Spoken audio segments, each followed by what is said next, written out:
All right, what is up, sports fans? We are back for another episode of The Fan and the End. I'm your host, as always, Stephen Rychel. To the right of me, the big man himself, Mr. Ben Troupe, is with us, and down below is the man on the mic, Marvin on the mic, Mr. Marvin Powell the third. Appreciate the guys joining us. Obviously, a little bit of late start, a little bit of miscommunication with myself and Pat Combs. I think there's a time zone difference, so he should be joining us in roughly about 30 minutes or so. So we should have some fun with that.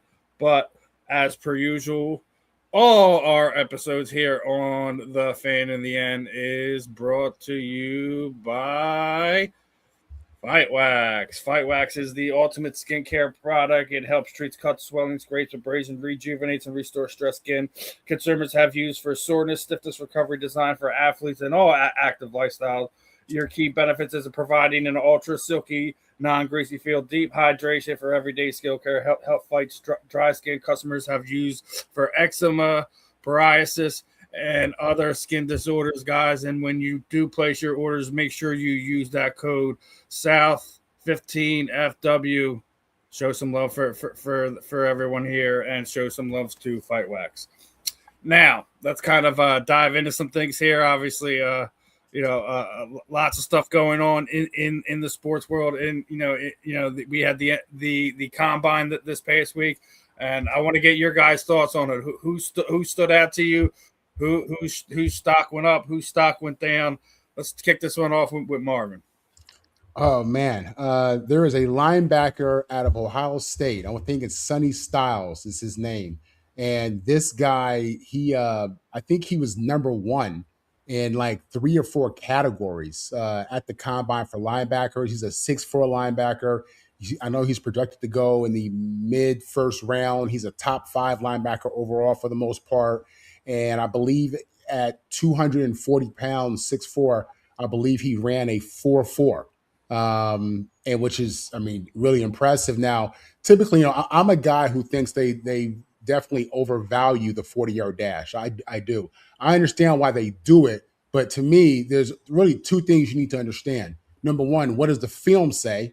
Number 2, what do his coaches and teammates say? And then if you want to take it to the third level of questioning is the men who this person played against. I understand, the NFL Combine was put together because these guys, these NFL teams, they're investing a lot of money into these players. So they want to evaluate the guy physically. I get that. My dad was telling me how in 1977, the Jets drafted Wesley Walker out of Cal. He was a wide receiver. And the Jets did not know that he was completely blind in his left eye until he showed up in the building.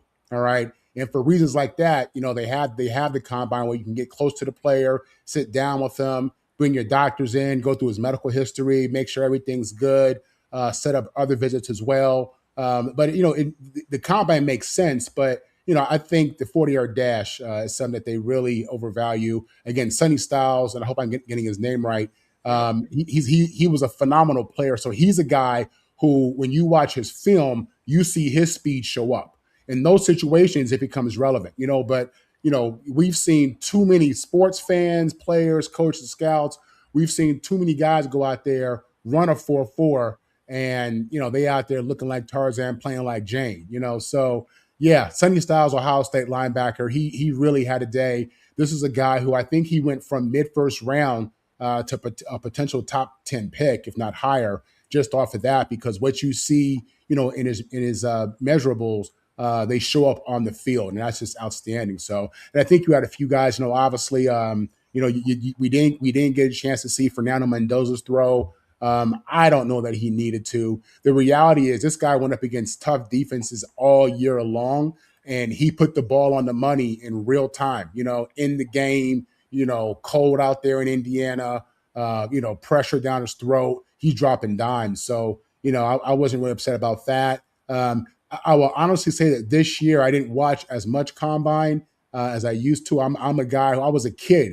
I used to watch it like it was a cartoon. I used to love it. It was, I guess, your favorite movie. I was that kid. But yeah, you had a couple of guys get out there this year and show what they can do. Probably improve their draft stock. And, it's just another opportunity for guys to go out there and compete one more time for a higher draft position. Ben, your thoughts? Combine. Man, Sonny Styles is actually 6'5". That's why it was even crazier. His brother, Lorenzo Styles Jr., ran a 4.2. Their dad played linebacker. I think he won a Super Bowl with the Saints. Not the Saints. He won a Super Bowl with the Rams, the greatest show on turf back in '99. The guy that the best player in the draft showed is Jeremiah Love. Jeremiah Love just told everybody, y'all better stop playing with me. Jeremiah Love has been the best running back in college football the last 2 years running. He went out there and ran a 4.37 and a 4.36, which means me running away from guys is because I'm really fast. Because he did it a lot at Notre Dame. And the one thing Jeremiah Love is to get the love for is bringing attention back to the running back position. We talk about the Sadiq kid out of freaking Oregon. He ran a 4.39, 6'3", 245 pounds.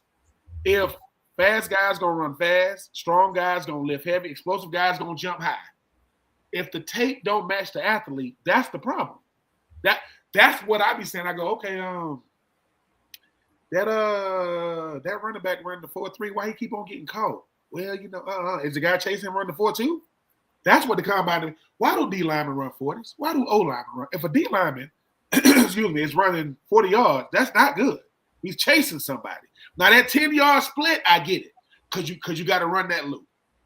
I appreciate the fact that Fernando Mendoza used his leverage to say, I'm not. Look, if I haven't showed y'all I can play by now, what is me coming out here in shorts, throwing the receivers I never met gonna do? I can only hurt myself. I'm gonna let the criticism happen when I'm at home. Pro days are what I put more stock in, because this is your home. That's like growing up with the kid that got the basketball goal in the neighborhood. Of course you can't beat him because he can hit trick shots. I shoot on this goal all the time, man. You ain't gonna beat me.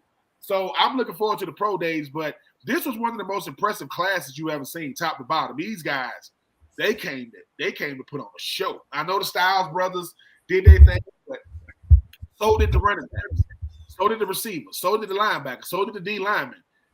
There's a tight end that went to Tennessee. I'm not gonna call his name. He ran a 4.91 the first time. He ran a 4.91. So you people, so Rich Eisen and Daniel Jeremiah, they're thinking, okay, of course he's gonna run a faster one the second time. Second time he ran a 4.94. And obviously, because I guess you can look up and see what your time was. And he said, well, anybody would say, what the bro, like 4.9. I mean, do I expect tight ends to be running, 4.4s? No, even though the Sadiq kid is a freak. Being a freak at a combine doesn't mean that you're gonna be a freak in the league. And that's the only thing about the combine, that it's a spectacle. You love it. Dion gonna show his face when the DBs get there. Rich Eisman gonna do the run, Rich run. A lot of things going on, right? A lot of things going on. But I want to ask you, because you were just talking about some of the tight ends. What do you thought about Kenyon Sadiq's 4.40? It actually was a 4.39. It was okay. The freakiest tight ends, it's my freakiest talent I've ever seen. What, 3? Because of what they did. Now, Sadiq, I ain't never seen that. But Vernon Davis ran a 4.3 too. He ran like a 4.38.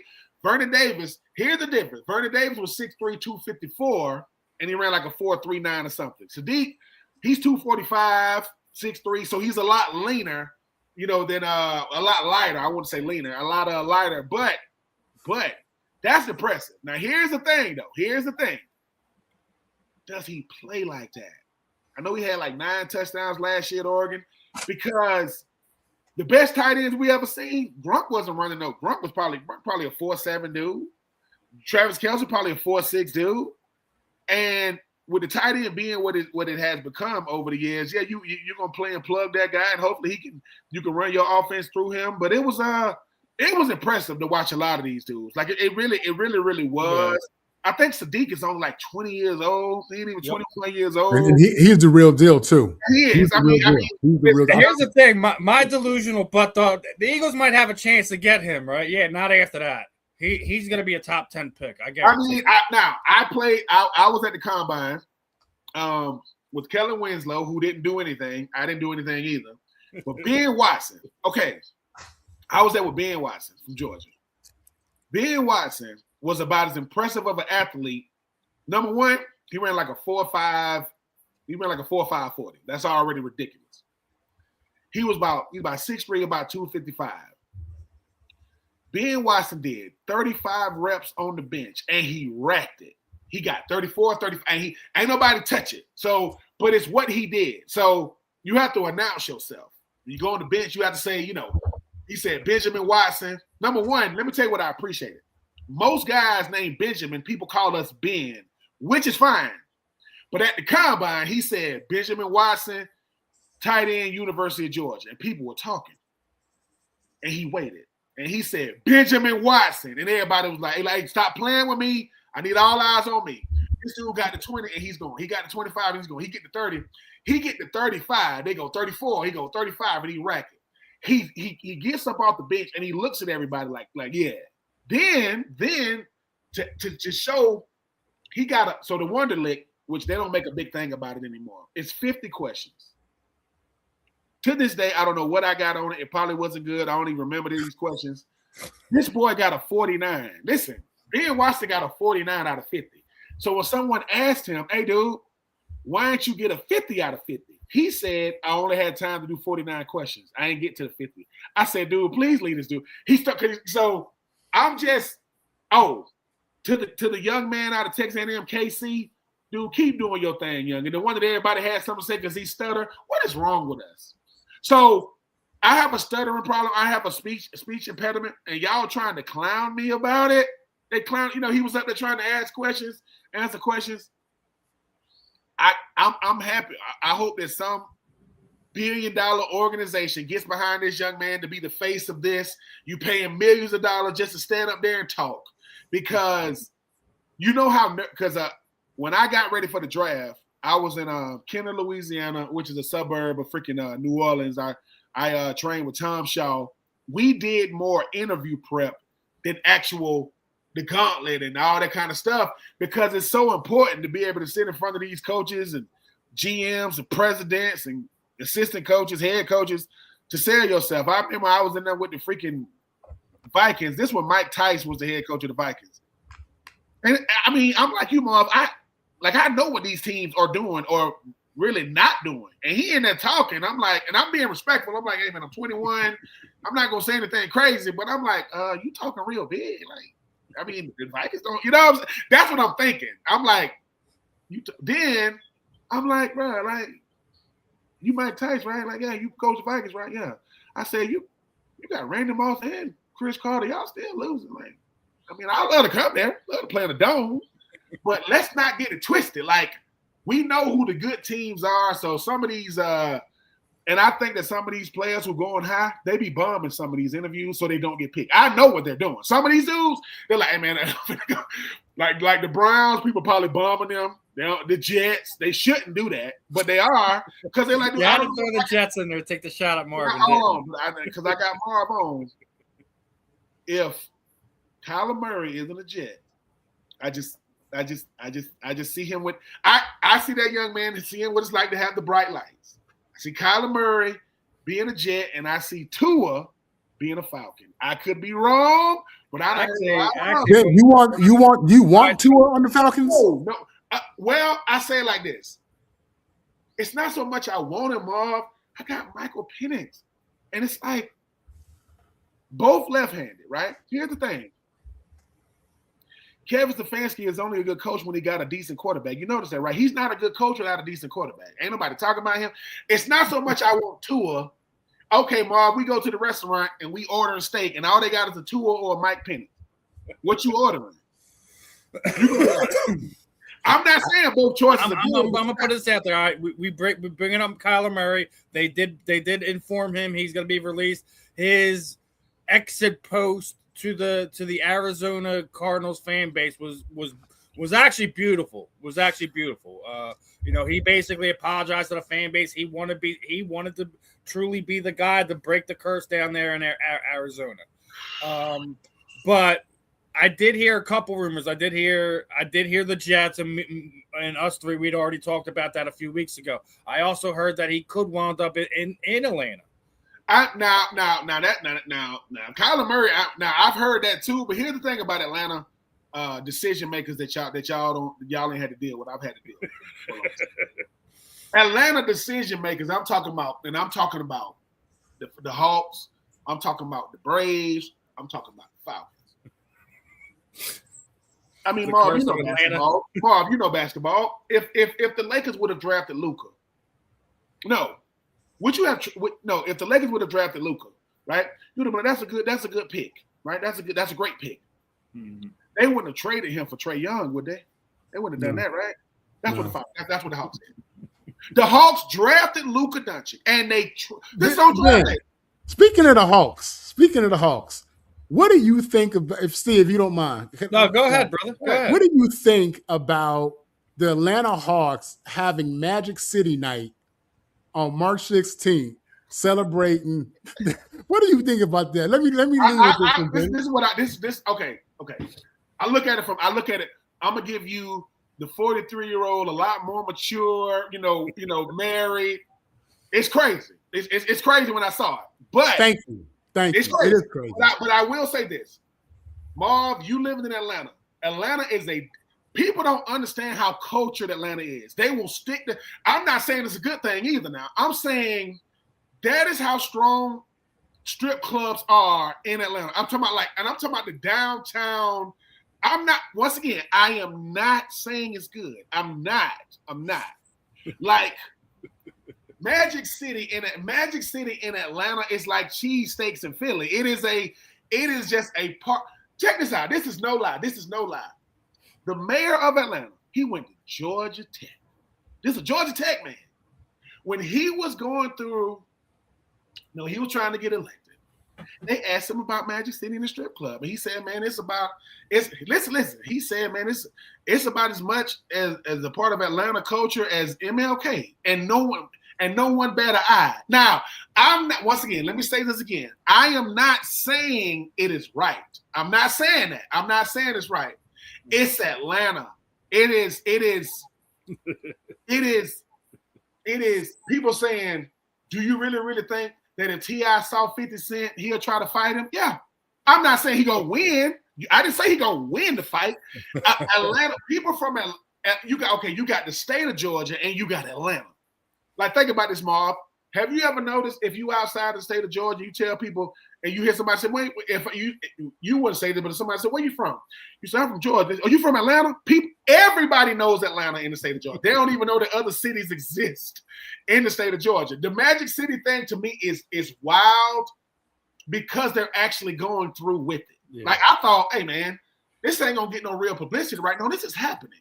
Like, we ain't just talking about the chicken wings. We talking about, whatever the number one stripper is in Atlanta is, she coming out. Look. I've gone through my going to the strip club phase. I ain't gonna act like I was above it. I did. But I will say this: Miami, Fort Lauderdale, parts of Carolina that no one even knows. I mean, these country strip clubs, no one cares. The Mecca of stripping is Atlanta. And I've been to Houston. I've been to Houston. I'm just telling you. Let me say this too. This is a family show. I am not saying y'all.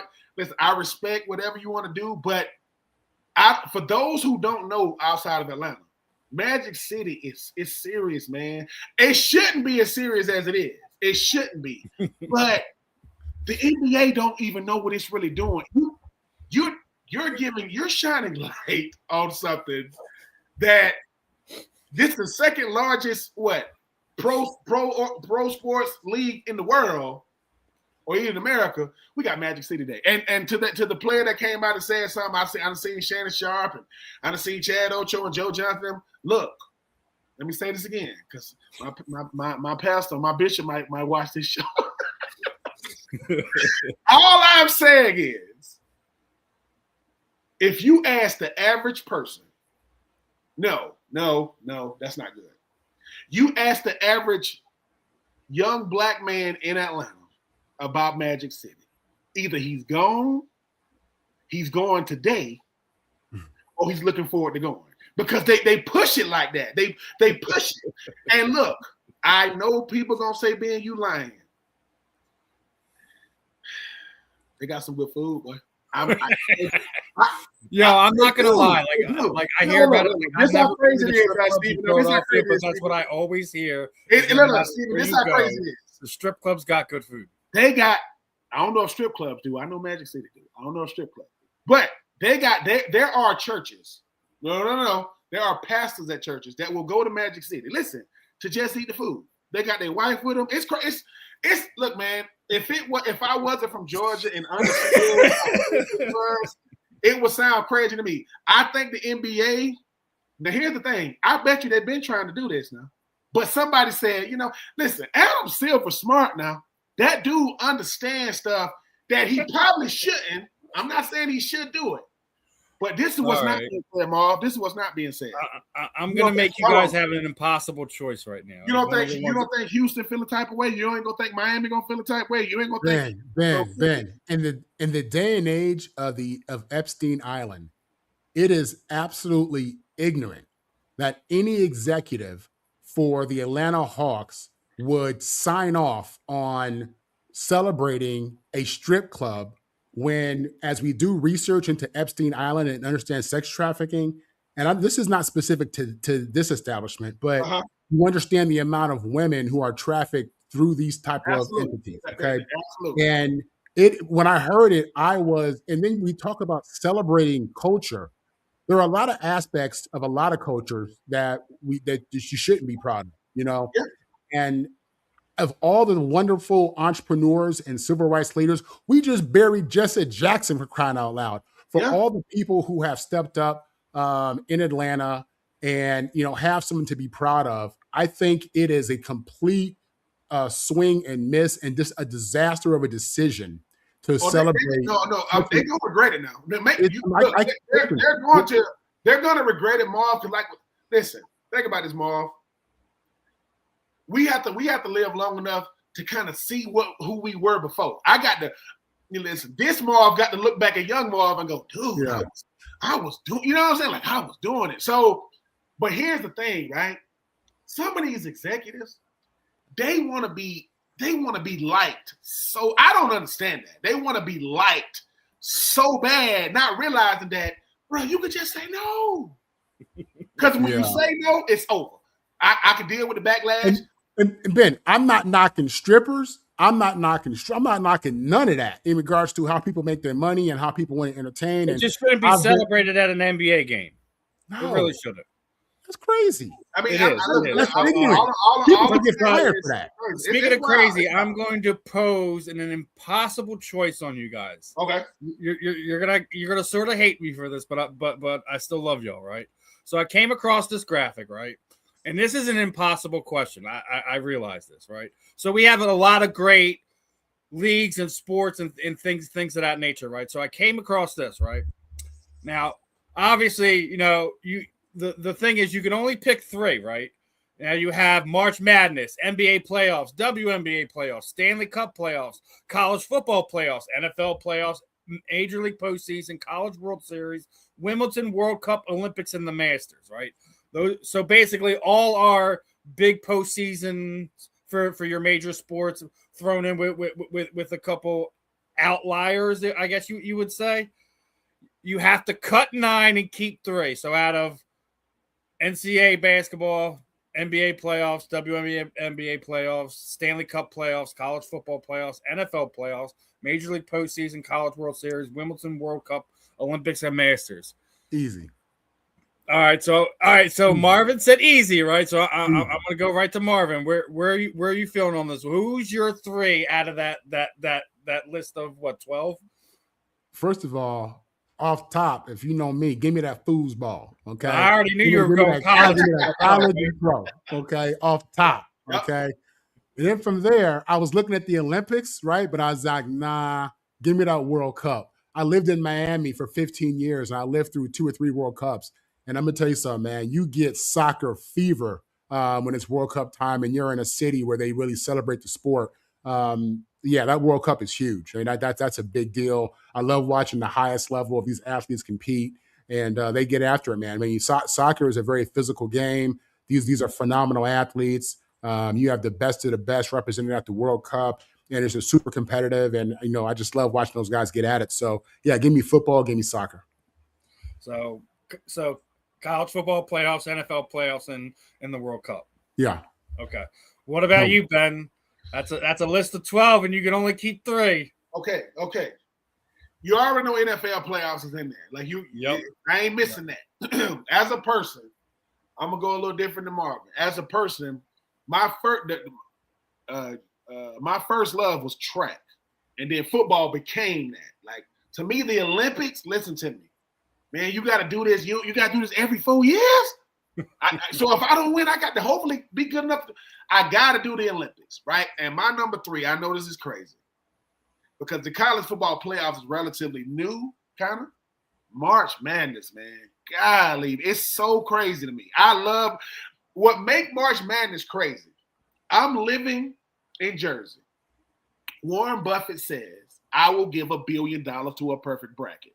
You got people that don't even watch basketball putting in these brackets. What make March Madness, it's the perfect word, man. I mean, it's so crazy. So NFL playoffs, yes. The Olympics, because it's something about track and field. It's something about, because you get so many sports, the best players. Now, the World Cup almost made it because it's different. But, yeah, I would go NFL playoffs, the Olympics, and March Madness because – So I'm just slightly different. Because I really think the NHL playoffs is always something special to watch. Obviously, NFL playoffs is my number one, just like all of us is, right? But I'm also with you on the Olympics. It's not just that, I mean, basically we get it every 2 years between summer and winter, right? So yeah. We have a little flexibility, and we just got done doing the Olympics here. So not just the idea, but being able to do what you're best at and represent your country, regardless of how you feel about your government, whatever. And it's not just for the United States. You got people all over the world that don't really care for their government, where they live, where they were born. Some people, they tend to leave and not represent their country and whatever. There's people that live in other countries and they go back and follow their roots and do their respective sport for their country while they're living in other ones. So I think that's what kind of makes it special, not just and we're seeing more events being added every year to both winter and summer games. We're going to get freaking flag football at some point in time over the next 4 years. We don't. So, I mean, I always felt like boxing is definitely one I think I always tuned into. Even though Olympic boxing hasn't quite been what it's been, just because a lot of these guys want to go after those prize purses, and it's just the way the world works. It's not Olympic boxing isn't what it was 20 years ago. But those are my 3, and it's definitely not easy because there's definitely ones like you'd be like, can I get 5? Can I at least get 5? Right? We are spoiled. When you see all those, I mean, the Masters. I mean, if you love golf, that is the event. Yeah. That is the event. But no, it's just so many great events that go on now. You just sit back and think to yourself and say, dude, we got so many sporting events that goes on that you. So because we went into that, I want to get into this one here too, right? So if you had to rank your top 10 all-time teams, and not just in one particular sport, this was a list, and you might agree with it, you might disagree with it, but they got the 72 Dolphins at number 1, the 02 Hurricanes, the 96 Bulls, the 27 Yankees. They did throw both of the current men's and women's hockey team on there. The women's hockey team at 5, the 85 Bears on there, the men's hockey team at 7, the 73 UCLA Bruins. Be clear. That's basketball, not football. Go ahead, Marvin. I know as soon as I heard be clear when you were going through the list. Be clear. That's not football we're talking about. It's basketball. Yes, so it is. About that. I'm glad you mentioned that because I knew exactly what it was basketball, but yes, it doesn't say it on the list, and Marvin is spot on. It is absolutely the Lou Alcindor, UCLA Bruins, right? So right, because UCLA hasn't won a national championship in over 75 years in football. Yes. So now my question to you guys, like that list is that list. If you were able to kind of oversee that and say like maybe we should make some changes here. If there's anyone you would add to that all-time teams list, is there somebody you would like to add? We'll start with Marvin, then go to Ben. Who would you add to that top 10 list? God, who would I add? That's tough, man. It's I think it's a solid list. I probably would have moved Barcelona up. The 2009 Barcelona soccer team, they would probably go in the top 5 versus in the bottom half. I saw you have the 2001 Miami Hurricanes team on there. Yep, they're on there. Number 2. I wouldn't put them that high, but they did have a unique team that there's a laundry list of guys on that team that were multiple-time All-Pro, Hall of Famers, etc. Yeah, 100%. I think that one of those Reggie Bush teams could rival that, to be honest with you. I think that's already been out there. That's a conversation people are already had. Who's the all-time greatest college football team? And I think that first team with Reggie, I think there were 2 teams with Reggie and Liddell, where they were the featured players. I mean, with Matt Leinart, they just had a phenomenal team. So I would rival that with the 01 Hurricanes. And outside of that, I would probably move some of those teams around, to be honest with you. But I think it's a good list, though. I think you could put even more than one Jordan team on there. I agree. All right, Ben, you've seen the list. You heard Marvin's comments. Are you good with the list? Is there somebody you would like to add on there? Is there something missing that they didn't cover? What are you feeling on that? I am good with the list. I think sometimes, though, when it comes to these lists, excuse me, we have, like I was gonna say about your USC, your Trojan teams, well, they went to 3 straight natties. Yeah.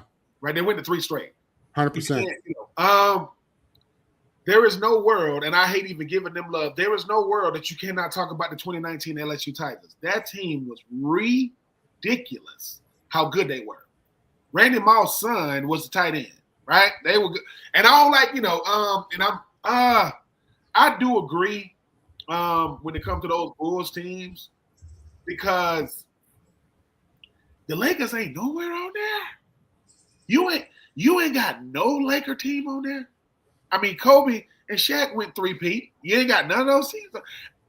Let me tell you about a list like this. You can't get it right, but that doesn't mean it's wrong. You can't really get it right. I think that's why you got to make it categories. Because when you start doing, soccer, baseball, basketball, it's going to be hard. I think you got to be all soccer, all football, so you can really see it. Now, I didn't play against the 2001 Hurricanes, but I did play against the 2000 Hurricanes, 2002, and 2003. So the only reason why I didn't go 0-4 because I didn't play them in 2001. That team, those teams in particular were different because if I go, Bubba Franks, Jeremy Shockey, Greg Olson, Jimmy Graham, right? David Njoku. That's their tight ends, and that's how they went. That's how the receivers went. The starting receivers in 2000: Reggie Wayne, Andre Johnson, Santana Moss. The starting running backs? Adrian James, Clinton Portis, Frank Gore, Willis McGahee. The starting safety was Ed Reed. His backup was this dude, I don't know if you ever heard of him, Sean Taylor. You're not going to beat them. And I'm sorry, I went wrong with the tight ends. I'm sorry. It was Bubba Franks, Jeremy Shockey, Kellen Winslow, Greg Olson, then Jimmy Graham, then David Njoku. Those bums. I'm sorry.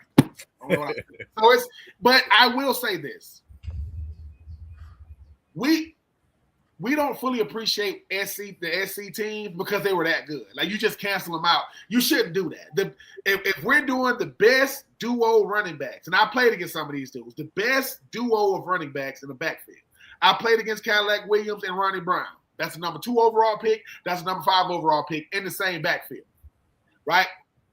I've seen Felix Jones and Darren McFadden and those dudes. This is no lie. I ain't seen too many running backs like Reggie Bush. I ain't seen too many guys like that. I thought this dude.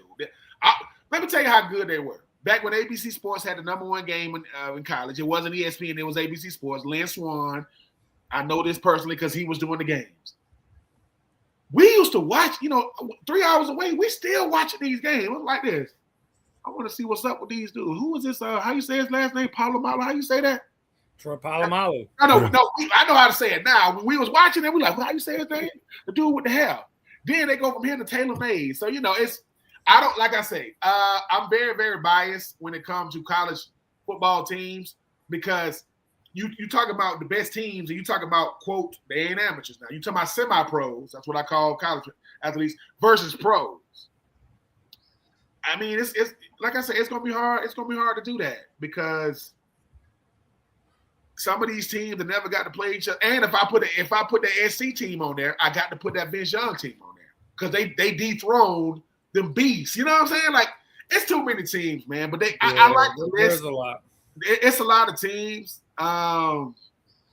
because, look, I don't think college and pro compare. I think one is his own category and the other is his own category. Barcelona, come on, man. Barcelona, how many teams are we talking about here? Like, you know what I'm saying? You have a Barcelona list by itself. But this is why we love lists, though, right? Because they're debatable. They're never, Roger Craig, congratulations, sir. I forgot. Congratulations from getting inducted. That's when they doing it. They did a lot wrong, but they got you right, sir. And for those of you who saying, I didn't know who Roger Craig is, cancel your subscription. You shouldn't watch football. Christian McCaffrey, LaDainian Tomlinson, Marshall Faulk. Who you think? We'll get into some Hall of Fame talk in a minute. Who you think? Listen, all those dudes was eating lunch. They go Christian McCaffrey. They go LaDainian Tomlinson. They go Marshall Faulk. And they was like, hey man, why we eat yet? Oh no, we waiting on my boy. Roger Craig. Yeah, the first got to do 1,000 and 1,000 with. Anyway, congratulations, sir. Well deserved. You show that there are some good people out there, but no, we're going to get into some more Hall of Fame talk here within the next hour or so. Want to get one more football topic in there before we kind of switch gears to some baseball. I got a few things I want to talk to you about, everyone about, and we'll discuss. But another graphic list that we came together. And I thought that it would be kind of fun to kind of debate this one, right? Obviously, Ben's favorite guy to hate is on this list, at the top of this list, right? So, what do you guys feel like is the worst free agent contracts in NFL history? It got to be Ben's boy. Oh, he's the top of the list. No, number two. Oh my God, I know who the worst is on this list. You got Albert Haynesworth is on this list. Yeah. Nick Foles is on this list. Yeah. Nnamdi Asomugha is on the list. Brock Osweiler is on the list. J.C. Jackson's on the list. Le'Veon Bell and Kenny Golladay is on this list. Obviously, as we were just talking about, none of these lists are ever 100% to everyone's liking. But again, just like with the previous one, is there somebody missing that isn't named here? Nah, I think you got it right there, man. Ben? Yeah, well, they got it right at the top. They definitely got it right at the top. I don't understand it. Terry no. I'm like, what are we doing? Now, Albert Haynesworth is close. I'm gonna tell you why. So I had moved on from the Titans by then when he was getting defensive player of the year type stuff, first team all pro stuff. He goes to Washington, $100 million deal.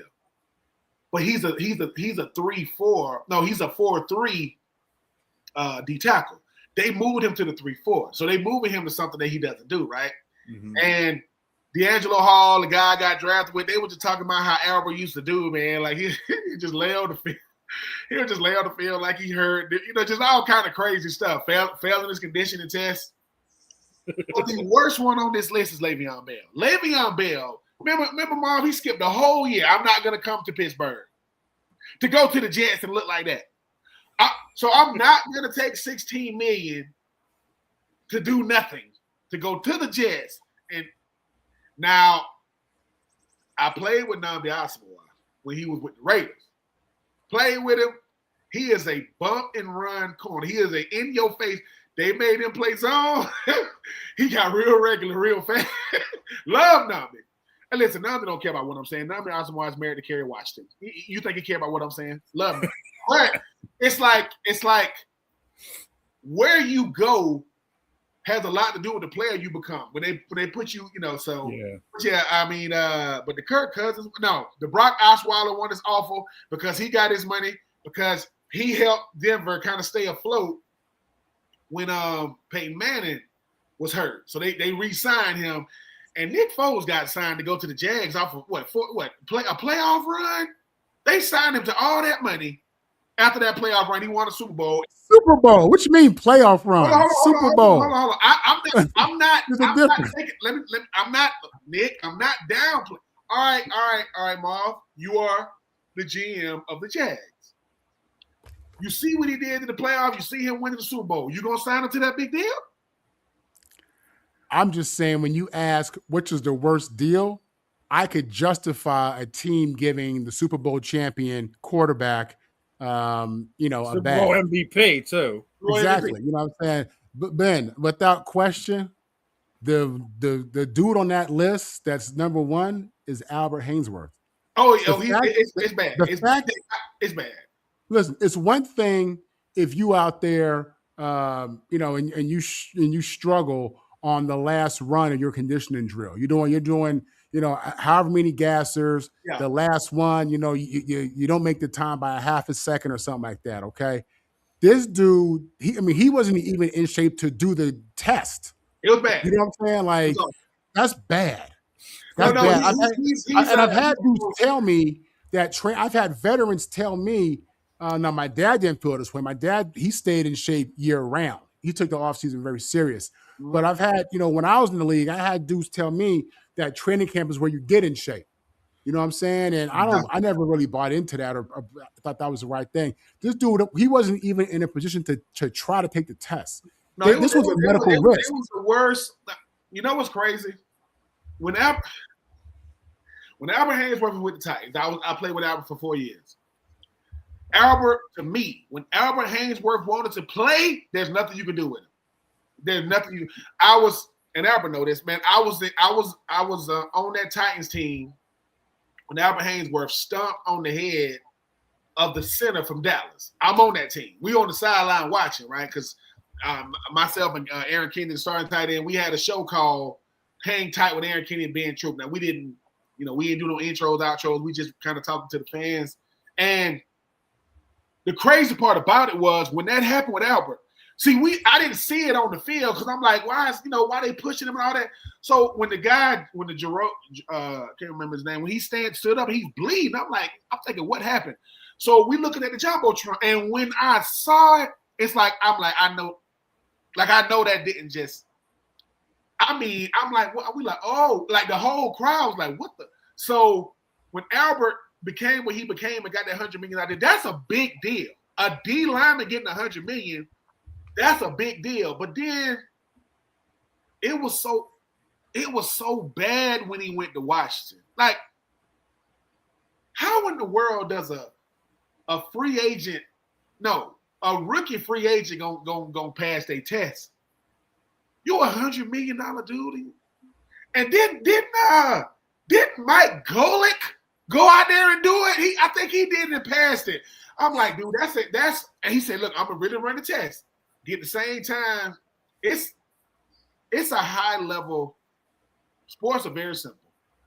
As long as your worst doesn't outweigh your best, people gonna remember you for your best. That's not Albert's case. People remember him from that. The $100 million dude that couldn't do And look, it's not. Let me tell you something. This isn't the hardest test to do now, and it's very simple.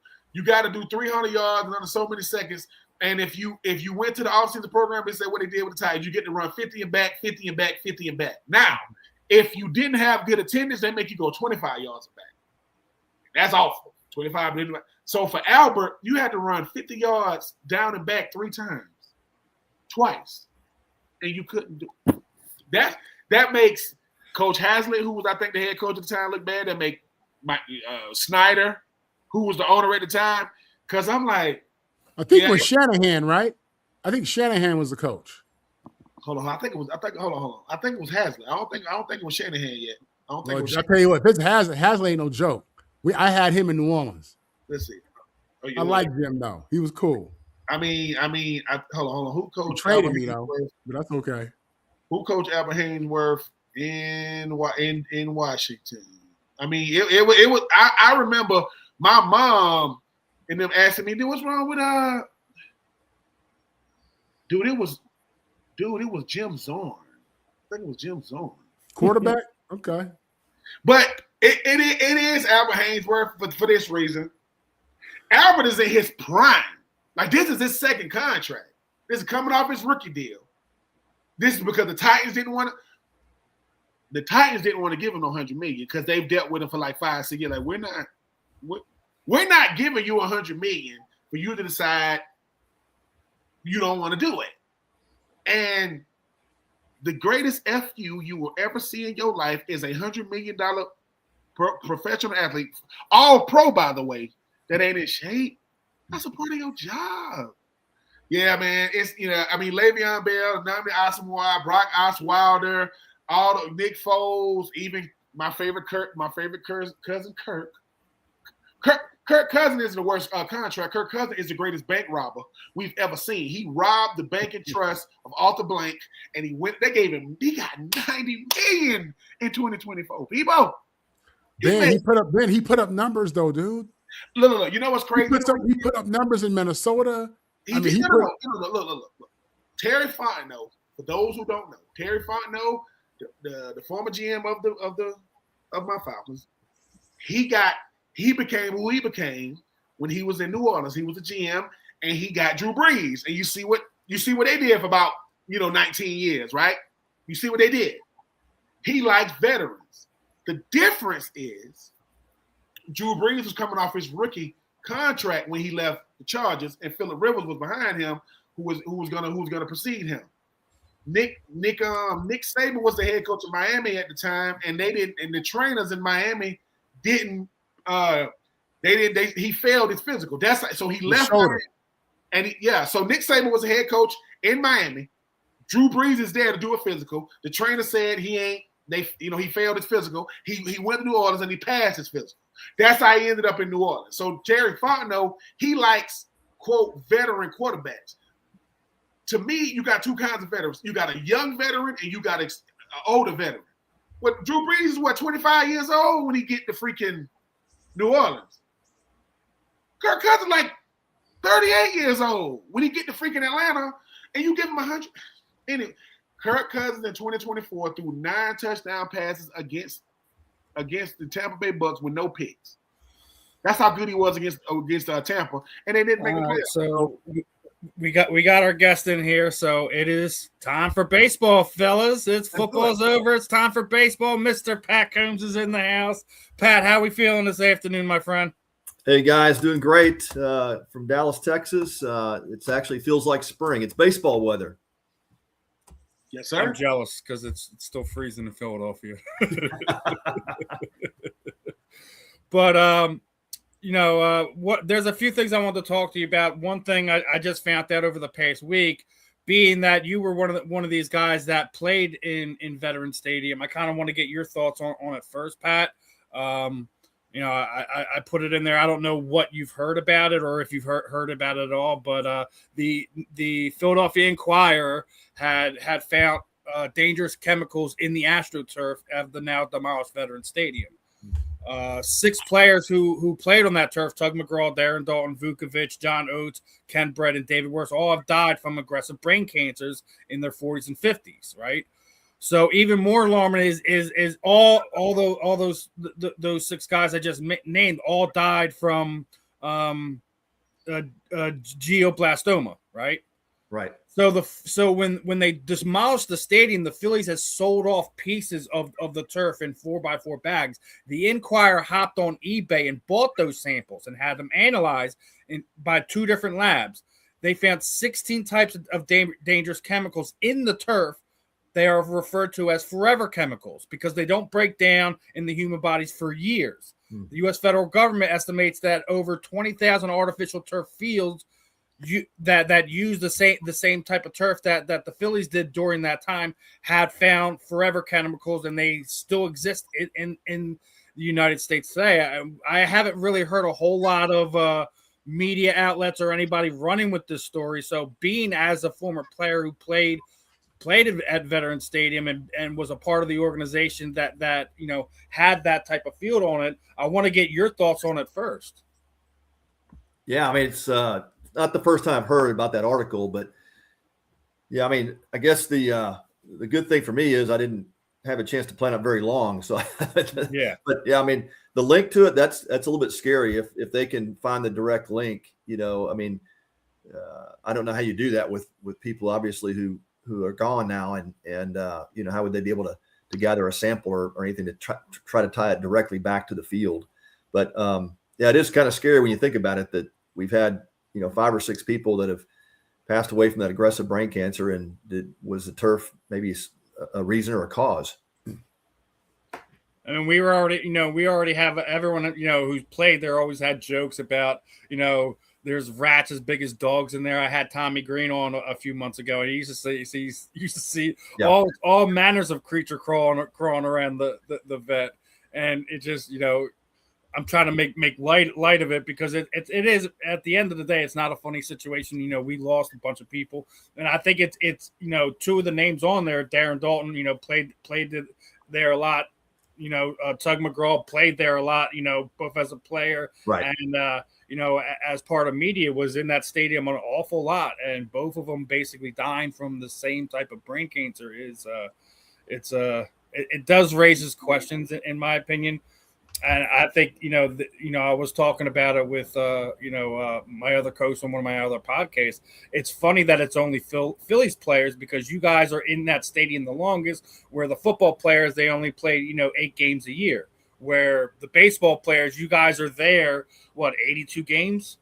Yeah, that's right. And so, yeah, much more access to it. And yeah, so it's interesting. I mean, all the guys you mentioned, you kind of did a little bit of historical context, look at their kind of lifestyles, and, there probably were some things going on there that didn't help either. Right. So it's, I think there's a lot of things you could take into effect with the way folks treated their bodies, but especially back in those days, it seems like today's player does a much better job of keeping themselves in shape. And, I mean, you still get some addiction issues today for sure, but nothing like when I played. It was about half the clubhouse was addicted to something. But and then I think it's so hard though when you are trying to do something like a medical link back to something that for causation. But I mean, I was more concerned with the way the center field looked and smelled after Lenny Dykstra played out there spitting all that tobacco juice. It was just nasty. Yeah, he didn't care where he spat that thing. There was stains all over that stadium just from Lenny. Yeah. Ben, Marvin, any retorts on this one?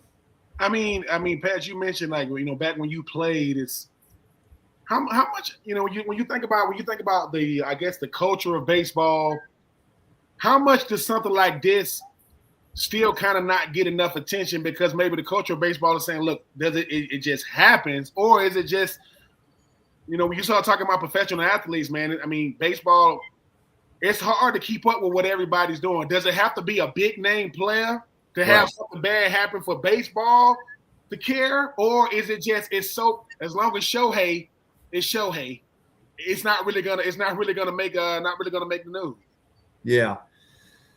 No, I think it's the culture of baseball. I mean, they've cleaned so much of it up, since we played, especially now that the drug testing, that they do, the steroid testing. You know, back when I played during the steroid era, I mean, you know, guys were doing all kinds of stuff, and it was that, you know, the culture back then was whatever it takes. You know, you just do whatever you need to do to your body to get it through that 162 game season.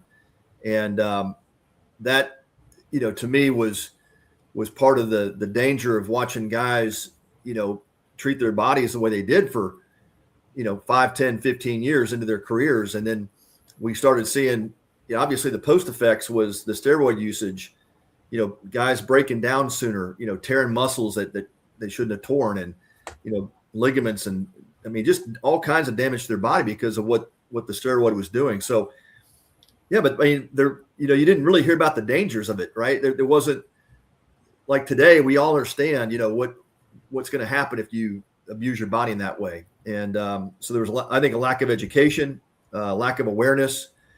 And then where there was just a lack of accountability. That to me was the biggest thing, Ben, was just the total lack of accountability. The owners knowing it was going on, but it was driving ticket sales, and fans were coming in to see home runs. And to me, it was that cabal of folks at the top allowing that to take place at the detriment of the players and their long-term health. You know, that was completely overlooked. Like, hey, what could happen to your body after you're done playing? Well, I think we're seeing now, you know, we're seeing guys that have dropped out because of cancer and other issues because they loaded their bodies up with drugs and steroids to make themselves better ball players. Now we're talking about a better accountability. You know, obviously, I got to bring up, you know, our Phillies here because we, you know, obviously, you know, outfielder Johan Rojas is appealing his failed test that he is facing an 82 game suspension. But this is now the third player inside of the last 2 seasons that has tested positive for some type of banned substance. Is there just a lack of accountability that is going on with the Phillies organization right now? Because I don't think there's any other team that has multiple guys testing positive, you know, for banned substance, where we have, you know, a pitcher, two outfielders both tested positive within the last 2 years. Yeah. Well, Steve, I think you guys know how this works, right? Like, you know, a player, you know, does something, takes a PED. They pass a test. Somehow they pass it. They may have taken a marker or something that you know would cover that positive test up, right? So they skate through a test and they go, oh man, I found something I can use to cover up, you know, this positive test. And then of course word starts to spread in the clubhouse, right? Well, what are you doing? You know, how are you getting through it, right? So that's how that stuff gets started. You know, that's how the whole steroid thing blew up. You know, one guy comes back to the clubhouse and you know, he's gained 30 pounds of muscle weight over the offseason. They're going, what the heck were you on? What were you doing? Right. And so all the players start talking. So I don't know if that's what occurred or, you know, these guys just independently, you know, took something and it showed up positive. I mean, you know, I guess there's a chance of that too, but so, yeah, it's hard to put your thumb on it, but yeah, pretty interesting. It's 3 guys from the same team. Yeah. Ben, Marvin, any retorts? Yeah. So, Pat, I see that you have a son. Your youngest son was a catcher or is a catcher, and he made it to the Miami Marlins organization as a baseball player. Yeah, he did. Yeah. So I'm also the son of a player. My dad played for the Jets. I was fortunate enough to play for the New Orleans Saints. And growing up, you know, my dad absolutely used football as a way to help me understand lessons just in life, you know. Yeah. And, you know, he also taught me about the culture of the game. And I truly believe he gave me this insights and a perspective that definitely helped me because I was getting it at a young age, getting it raw at a young age. Talk to me with your son. Was it a similar process? Did you find he loved the sport early? Were you coaching him up early? What was that like bringing up a professional baseball player essentially? Yeah. Well, thanks, Marvin, for the question. And yeah, you could probably write a book on that. I in fact, here we go. I did write a book on that. It is. Let's show us again, Pat, so we can see it more than the score. Right? There you go. Yeah. Yeah. So Marvin, you experienced it firsthand, right? Like your dad being able to use those lessons that he learned from football to apply it to life and you know, character building and all the things that you would need, you know, to be a great person. And so that's that's exactly what I did with my sons. You know, I never had first of all, I never had the expectation that they would play professional baseball. And in fact, really talk to them about how hard it is, that lifestyle, and, you know, even trying to raise a family in that environment. It's just so difficult. So not that I was talking them out of it. I just wanted to be aware, you know, it's not about the glamour and the glitz and all the things that you think about as a professional player. And I'm sure your family experienced that, Marvin, where, you know, you understood when dad had to be away for camp and when he had to, you know, be on the road and, you know, not coming home every night. So, yeah. So, but, you know, there's so many great things to learn, especially in youth sports. And I think if we use that platform effectively and appropriately, we can teach those great life skills, you know, teamwork and discipline and dedication and all the things that you can learn from playing a sport, and then being around other people, right? Serving your teammates well, all the leadership skills that can come with that if you do it right, you know. So it really is. It's about, you know, great parenting, great coaching. You know, how do we use sports to help our kids improve in life and be able to apply those same skills that they can take out of the sport into the rest of their lives, you know, in whatever career choice that they go into. I think sports is a great proving ground for learning all those great skills that you can use the rest of your life. Absolutely. Absolutely. I also saw that you attended Baylor University. And, you know, I went to SC. I know Ben's a Florida Gator, and all of us come from the pre-portal era. So when you chose a college, you were choosing your second family, literally. A lot of people don't understand how serious that decision was and what it meant to you to be out of school for 3 to 5 years. Baseball can be a little bit different. Can you talk about how you chose Baylor and just in that process and that experience? Yeah, be glad to, Marvin. And I actually started my college career baseball and in school at Rychel University in Houston, but I transferred to Baylor after my freshman year, and that was because of a coaching change. So I was able to get a release and make a transfer. It wasn't about money. There was no big checks back then, but no, you're exactly right. I think that's the one thing that Nick Saban talked about a lot, you know, during his interview of why he, you know, probably left Alabama before he really needed to. He could have coached a number of years, but he said, you know, I just saw the change in college sports from a place where you do develop that relationship and the kind of the family atmosphere and, you know, the pride of going to a college and, you know, bringing your family back years after you left or graduated and being part of that college family. And I think that you're exactly right. That's what's missing, right? We're now setting kids up for failure. And I think about, you know, Marvin, where my head goes with this is I think about a lot of the kids that come from places where they couldn't afford to go to that particular school. So they get in there because of their athleticism. And then, you know, they are transferring 2, 3, 4 times and education gets thrown out the door, right? So, and they've got their mind set like we did on playing professional sports. So you're going to college, you're going to school, you're trying to earn your degree, but, you know, you're also trying to, you know, develop yourself in your respective sport. And then if you have that many transfers, you know, you're not going to graduate. So you're losing hours every time you move to another school. That player doesn't play professionally, then what are they left with? Maybe they got a couple of nice checks, you know, and we know what we did with extra spending money when we were young. You know, we spent it usually. So they're leaving school without a degree, without much money, if any at all, and they've shuffled themselves around so much they have no really relationships to any particular institution. So we have done a huge disservice to that particular person, that player, by allowing this to happen. So yeah, it's got to get fixed. And I saw some things this morning about maybe the government starting to get involved and trying to help come up with some solutions to that. And I hope they do. This is just it's like the Wild West, and it's not good. It's not good for the player or the person or the one trying to seek an education. Yeah, I think you know, I think the bigger issue really is just putting restraints within the transfer portal, making players honor the contracts. I think, you know, for football and basketball, these guys generate the money. So I never really had an issue with them getting some of the money. But I think the ability just to bounce and leave whenever you want to, with, you know, regardless of your commitment to that university and what they just paid you, I think that's ridiculous as well. I agree with you on that portion of it. Yeah, I do. So you went from Rice to Baylor. Was staying in Texas a big deal to you? Is that something that you were looking forward to? Was Rice was Rice the school that you were looking to go to out of high school? Was that the school was that your dream school? Yeah, it was not my dream school. I got the chance to visit Miami, UCLA, Oklahoma State, Texas, Texas A&M, Baylor, and my parents asked me to stay close to home so they could see me play, and ultimately that kind of swayed my decision.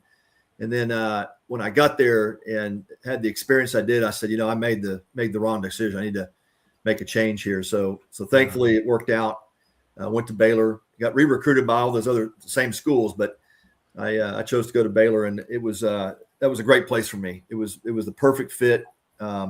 Really enjoyed the school there, and it was just a great experience. So yeah, I am grateful that the student athletes get a chance to transfer, and I do agree with you. I love the fact that players can earn money in college, because we all know that the college endowments are really large. They're making a lot of money off the backs of student athletes, but it's great that they. The players now get to share in some of that, but I do think I agree with you. There's got to be some restrictions around that. Yeah. Well, it's something we've talked about here a lot on here, that we just have to have some guardrails. I think the general idea of it is good. Like, coach winds up leaving, you're not a part of the new regime that's coming in. You should be able to transfer to another university.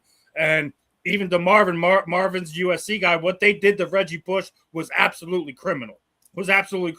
And Reggie Bush is just a big name that hit the front page. There's probably thousands of athletes they've done it to over the years that didn't get as much hype. So I'm definitely for having some guardrails. I don't think we necessarily have to have the government involved, because we all can agree that the government doesn't always do things for the right reasons. I would rather internally, NCAA, the players, the student athletes, so to speak, come together and say, this is what the rules should be, and this is how we should go about it moving forward. There shouldn't be, you shouldn't have 3 years of you entering the transfer portal. That shouldn't be a thing. Yeah. So, one thing I do want to get to, we were talking a little Hall of Fame stuff beforehand. I put it on there, some of our greatest that never made it, but I want to go back to the PED point real fast. So the fact that both Max Kepler and Johan Rojas tested positive, does that open the door for Barry Bonds to come back in? Because neither one of those guys could hit the lick of the ball anywhere, right? So Barry Bonds is absolutely on my Hall of Fame list as right now, but I want to get your thoughts on this. When you're seeing these guys test positive and they're not hitting the broadside of the barn regardless of how jacked up they are, and the stigma that has followed Barry's career for his involvement during that time period, I think we could all agree he had 2 different careers and both of them were Hall of Fame worthy, right? Right. Yeah, and I think, Steve, there's a case to be made, for guys that have been left off the list, obviously because of the steroid era. Barry Bonds, one of them. My question is, and has always been, because I've got, hardliners that I speak with too that say, oh, those guys should never be allowed in. And I say, well, which guys? And they'll mention Bonds and Clemens. I'm like, well, wait a minute, time out. Before they, took the PEDs, were they Hall of Fame players to begin with? And I think most of us could agree, yeah, those guys were Hall of Fame bound. So did they take something to enhance their career and maybe improve their numbers? If you want to make the case that Bonds, improved him tremendously on the home run side, well, great. I can understand that, but could he have gotten in the Hall, without using the drugs? And I think you have to say yes. That guy was headed to the Hall of Fame. I think Roger Clemens absolutely was headed to the Hall of Fame. I worked out with Roger for years. That dude was big and broad and looked like a linebacker when he got into the league, right? So did it help him maybe stay on the field longer, maybe recover from injury quicker? Yeah, but I think you have to take those things into consideration. I hate for a guy not to get in the Hall of Fame who was destined to be there just because he took the PEDs. Yeah, and you mentioned Roger. He's on this list. I came across this graphic of the all-time not in the Hall of Fame list, and Kurt Schilling's on there, Roger Clemens is on there, Barry Bonds, Sammy Sosa, Albert Bell, Shoeless Joe Jackson, Alex Rodriguez. Pete Rose is an absolute travesty. they have Mark McGwire on there, but I think the non-steroid side of it, Don Mattingly should absolutely be in the Hall of Fame as well. Yeah. Is there obviously unique list? Thurman Munson's on here, Lou Whitaker's on here, Tommy Johns is on here, Carl Mays is on here. Is there anyone not on this list that you would like to have aforementioned should be in the Hall of Fame? That's a pretty good list. Yeah, I mean, probably. I'm thinking Andy Pettit. Andy, I like another guy from your era, Dale Murphy too. Yeah, Murph. Yep, certainly. Yeah, I mean, Andy Pettit was one of the winningest pitchers in postseason history. Mm-hmm. When the game's on, it means a little bit more. Yeah. Who's the winner, right? Since Ben brought up the Hall of Fame talk a little bit earlier, do you have a retort on this one first, and then Marvin? Oh yeah, I mean, man, how do you feel about these beat writers? Right, we understand they get their vote, but as Marvin always let me know, human beings gonna do human things, right? They're gonna do that, and yeah. Hey, I ain't like the way that Barry used to talk to me or didn't want to give me my interviews when he was with the Giants. Or I didn't like how, Dale Murphy used to, tell me, look, how much is how they saw these plays. Now, the career is there, but how much is I didn't really like him. And I'm going to get my lick back right now, because if it's up to me, it's going to be a no. When do we get to a point where we got to see either how they voted or has the way the Hall of Fame voting has been doing, is it outdated? Yeah. But that's a great question. Great point. There's no doubt the human side of it takes over.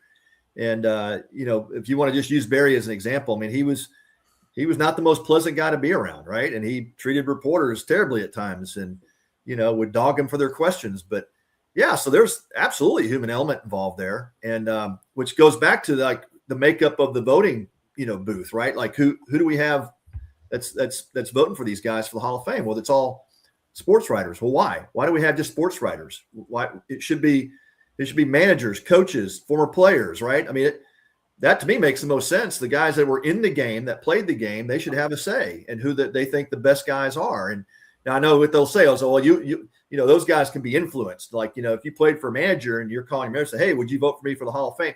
Well, there could be some of that, but I promise you, some of these sports writers are getting lobbied. So, flip that. And it's something we talk about it on here all the time. I don't think the sports writers should have as heavy of an influence on it. And it doesn't matter if we're talking baseball, football, whatever. I think it should be surprised mostly of Hall of Famers, veteran and current players. Maybe a few executives of things of that nature, but for the mostly, I think it should be self-policed. Do they get a vote? Sure, the writers should get a vote, but they shouldn't control the vast majority of who gets in, who doesn't, etc. Right. Yeah, why couldn't they even include maybe 5% of fans, right? Like maybe you have some fans that get elected to that voting board. But to me, the Hall of Fame, it's about. Obviously, you're honoring the greatest players that ever played the game, but it's also for the benefit of everybody involved in the sport, right? So why are we just limiting it to one particular demographic to vote? Yes. Does that make any sense? Anything you want to add to this, brother? Yeah.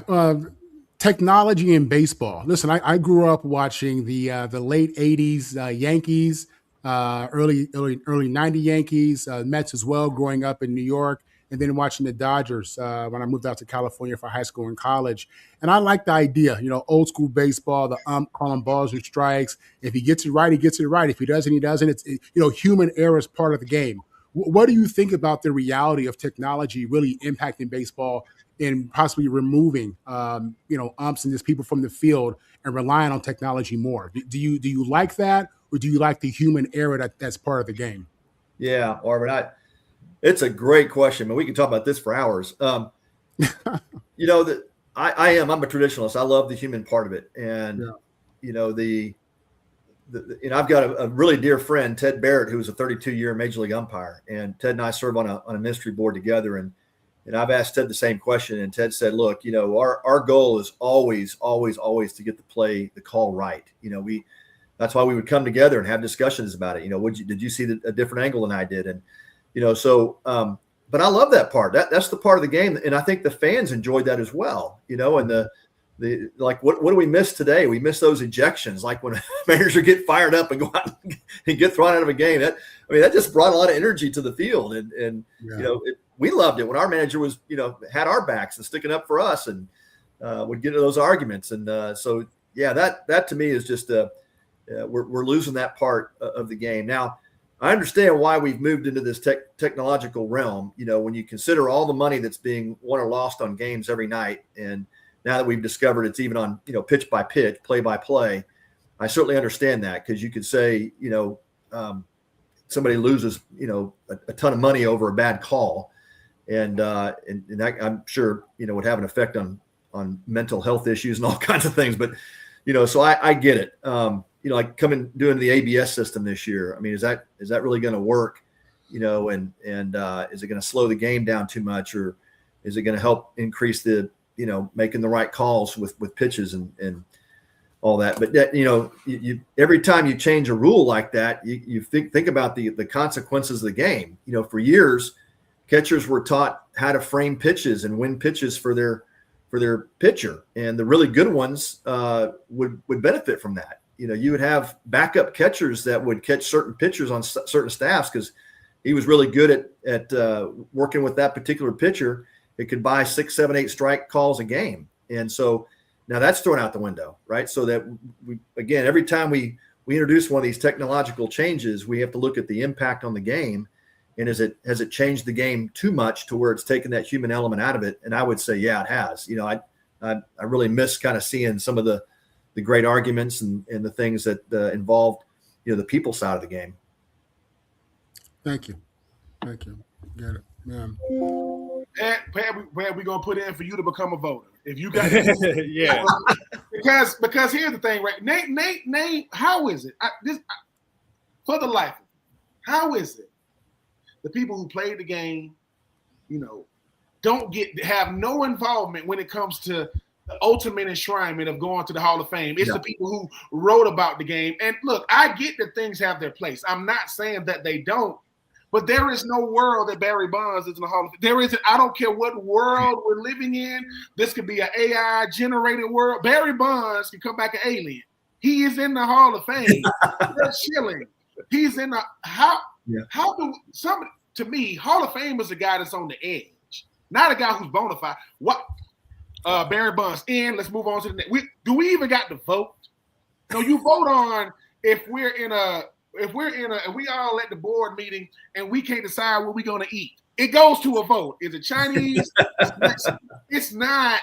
It's Dale Murphy. Like this kind of stuff to me is crazy, because to me, it makes the Hall of Fame look illegitimate. How is the best player? And I get it. I love Hammer and Hank. Love him to the moon. He is in heaven's hand.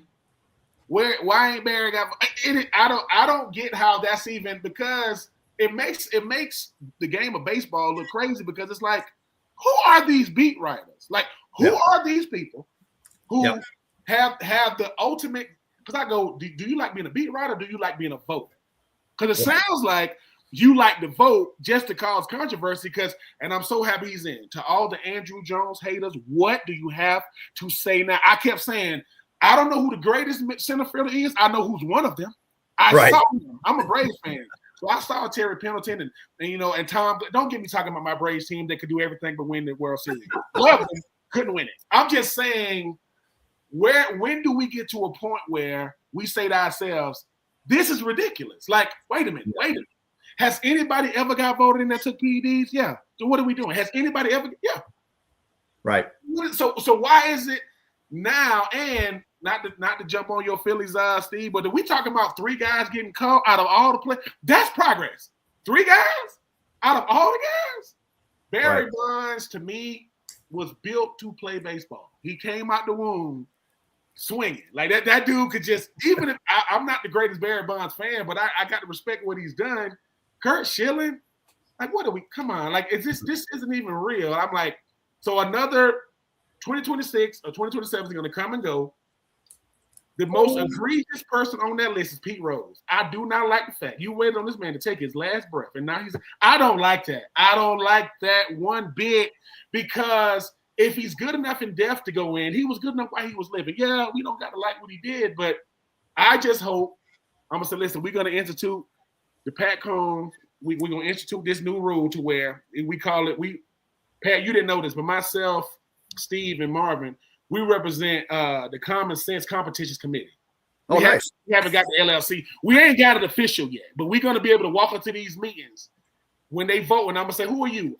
My badge number is 6676. I am from the Common Sense Competition Committee. Why is the Barry Bonds going in? Yeah, well, you guys can leave. You guys can leave. Because there is, Marvin won't say this, Marvin Powell's father should be an NFL Hall of Famer. You know how you got to do? Ask any offensive lineman, because he played O-line, ask any D lineman during that era. To me, a Hall of Famer is simple. Ask the people who played with them. You just ask them. Ask any pitcher. Who scared you the most on the mound? Barry Bonds. Who? Barry Bonds scared me the most. Why? Because he's the reason why they say swing for the fences. He don't want to hit doubles and triples. He want to try around the bases. Pat, I hope that people look at this interview and say, hey, listen, this is a former major leaguer saying, yeah, Barry Bonds, yeah. I don't drink, but I could be drunk. And being what? Who's a Hall of Famer? Who should be a Hall of Famer? Barry Bonds. I know that. I can't tell you what day it is. Yeah. I just don't understand it, only because you were a big leaguer and you had sons that are big leaguers. You know how hard it is to do both?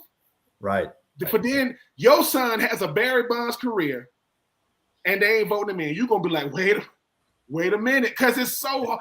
That's what you did it for, to live on forever. We ain't gonna remember every baseball player, but Barry Bonds is like Tiger Woods. I don't even watch baseball, but I know who that is. That's right. That's how big to me he was. Hopefully they get it right. And like I said, the year of Sammy Sosa and Mark McGwire, we were not privileged. I was so humble to watch that. You watching two dudes going back and forth, and now, yeah, it was good. We love the ratings, love the money, but I don't know if I can put them in. Come on. Right. Hopefully we do better, but all I am is a former professional athlete that don't know much. I don't know what Hall of Famers look like. Because they say, Ben, you just mad you ain't a Hall of Famer. Am I mad? Or do I want to become a beat writer just so I can infiltrate all y'all? I got to become a beat writer so I can. I'm just saying, Pat, hopefully they let people like yourself be in these rooms just to bring some common sense. We're going to sprinkle a little common sense on this conversation and say, there isn't a world where Barry Bonds isn't a Hall of Fame.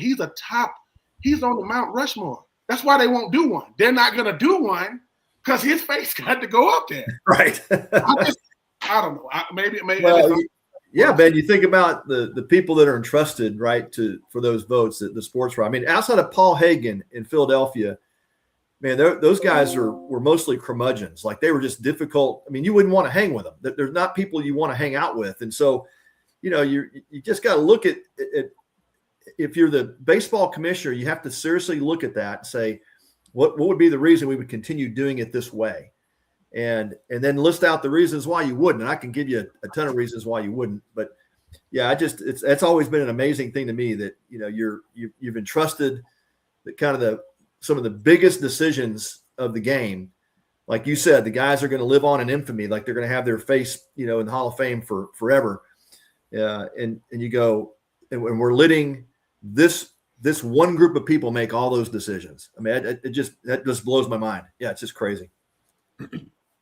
Now, next one I want to get you to is the question that a lot of people are starting to ask as we're getting close to the end of the collective bargaining agreement, and it looks like there's a good possibility we could either have a strike, a lockout, something of that nature. And last week, our the PA director, Tony Clark, had resigned. So now you don't have a PA representative that has has some experience there that he's moving on.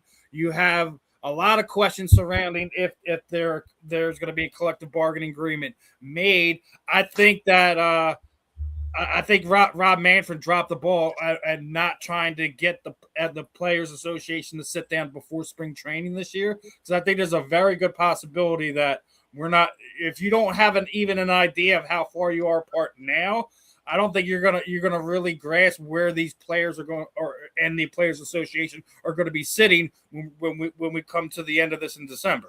What are your thoughts? Do you feel like they're so far apart, this is where we're going to be going, or do you have hopes that there may not be a lockout, strike, etc. at the end of the year? Yeah, Steven, I don't know a ton about it, but I do know Bruce Meyer, who took over for Tony Clark, and Bruce is a kind of a hard line guy. You know, the players are not going to accept a hard cap, and that's what the owners want. They want that hard salary cap. And you know, it's kind of a crazy idea to me because it's working. Like, the owners are still making good money. The players are still, you know, being paid in that 65 to 68% range of revenue. And you know, the only reason I think owners want a hard cap is because they can't police themselves, you know, so they're asking the players to come on board with them to help them police their bad habits. And you know, it's going to go back to when I was a player rep with the Phillies, and we said, okay, so you're asking, basically the owners are asking the players to become partners in a business relationship. And every time we said, okay, well, we're open to it. Let's take a look at the books. And they said, oh, we're not going to show you the books. So we're not going to see the numbers? Is that what you're saying? Yeah, we're not going to show you our numbers. So why would you ever go into a business partnership with a partner who's going to be deceptive and won't show you the books? Is that a relationship any of us would do? No, you'd be crazy. But that's the power that these sports owners yield. You know, they were able to do it in football and basketball. So I think the baseball owners are thinking, yeah, we should be able to do it as well in our sport. Why not? And it's going to be the players have to just come together and figure out how they're going to work through that. And look, the last time this happened in a lockout, Steve, it was kind of really neat to see the players rally around each other, because a lot of veteran players said, hey, we're going to set up a pot of money for the younger players that are 1, 2 year, 3 year guys that haven't made, you know, a ton of money yet. We're going to set up a pool that they can access to make their house payments and make their living arrangements, you know, pay for their lifestyle with some within reason. But it was a tremendous idea. So I wouldn't doubt that that's happening now. MLBPAA is already, I'm sure Bruce has already communicated to the players, hey, guys, start saving your money for this, because it's going to be probably a protracted lockout, and we just simply have to outlast the owners on this. Ben, Marvin, any retorts? So, Pat, I read that you and a friend of yours, my Trojan brother, Tom House, former Trojan, trained not only pitchers, but worked with quarterbacks. Can you talk about that crossover for people who don't understand, and how a major league pitcher can assist an NFL quarterback? Yeah, Marvin. Well, I brought a tool. It was a behavioral assessment to Tom House. I asked Tom to just give me some feedback on it, because it was really being used for leadership development, helping senior leaders in corporations. It's a company called Teamalytics out of College Station, Texas. And the founder had found this tool, behavioral assessment, about 30 years ago. And he used it on me, took me through it. And it was just kind of an eye opener, because it wasn't like a typical personality profile. It was really more assessing behaviors. And it will also give you some 360 feedback. So I would take it on myself, have 6, 7, 8 other people do it on me, and it would show me my behavioral measurements and give me indications of where I should work to improve certain areas. And so it's a tremendously helpful tool, but it's a 360 based behavioral assessment. So I took it out to Tom, and Tom said, well, I've got a couple of guys, we ought to run through it just to see what kind of results we get, and I'll tell you if I want to use it or not. So first couple of guys we took through it were Tom Brady and Drew Brees, and we got the results back, and it was fantastic. I mean, immediately we were able to give TB some feedback on his behaviors, and it was so funny in that first meeting we had. He kind of pushed back and said, "Well, I don't think that's right." And I said, "Well, Tom, who did you ask to do the profile on you?" And he gave us the list of his 6, 7 people. And he picked out a couple of teammates and a couple of coaches and some, support people. And I said, well, you picked him, right? He goes, well, yeah. I said, well, then why don't you go back and ask him if that measurement's right? And I can't, out of confidentiality, I can't tell you exactly what the measurement was, but he called about a week later and says, yeah, it's right. I said, so here's the question. What do you want to do about it? How do you want to grow and use this to help you become a better teammate, a better leader, and so to his credit, obviously he went to work on it, and you guys, understand the career he had, but it was really neat to work with, people at that level, the highest level of their sport, and especially these NFL quarterbacks who were always looking for that little edge. How do I get better? How do I improve? And that's just that championship mindset. We worked with Tom Brady, Drew Brees, Matt Ryan, a number of other NFL quarterbacks. There's still some guys using that process today. So it's just been really a lot of fun for us to be involved, with helping players to improve and help them to see some things that they can do to just tweak, to help them in their performance, but also in their leadership style. Understood. Thank you. I mean, that's crazy though. Hold on. Now I want to just go by that. Wait a minute. So you know what I'm saying? You get the email or the text. Yeah, so Tom Brady's on board, Drew Brees is on board. So you're having a conversation with these guys. And what is that like? Because we obviously, when it comes to guys like Drew Brees and Tom Brady, that's football royalty. These guys are, you could cut half their career in half, and they still got better numbers than guys that played just as long as them, if not longer.